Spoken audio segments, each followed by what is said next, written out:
2026 সালে সরকার পরিবর্তনের সাথে সাথে আমার জীবনের অনেক কিছুর পরিবর্তন হয়েছে। যারা আমার পিঠ পিছে ছুরি মারে তাদেরকে আমি ভালো করে চিনে নিয়েছি।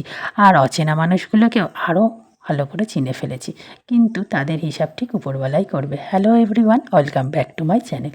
অনেক দিন তোমাদের সাথে ভিডিও শেয়ার করতে পারিনি।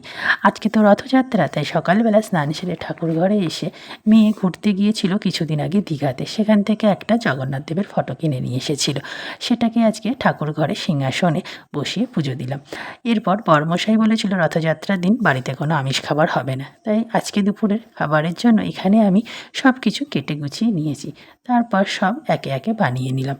আজকে দুপুরের মেনু ছিল ফ্রায়েড রাইস, আলুর দম, চাটনি, পাঁপড়। এরপর দুপুরের খাবারটা সবাই একসাথে খেয়ে নিলাম। তারপর একটু বিশ্রাম নিয়ে সবাই একসঙ্গে রথ টানতে বেরিয়ে পড়লাম।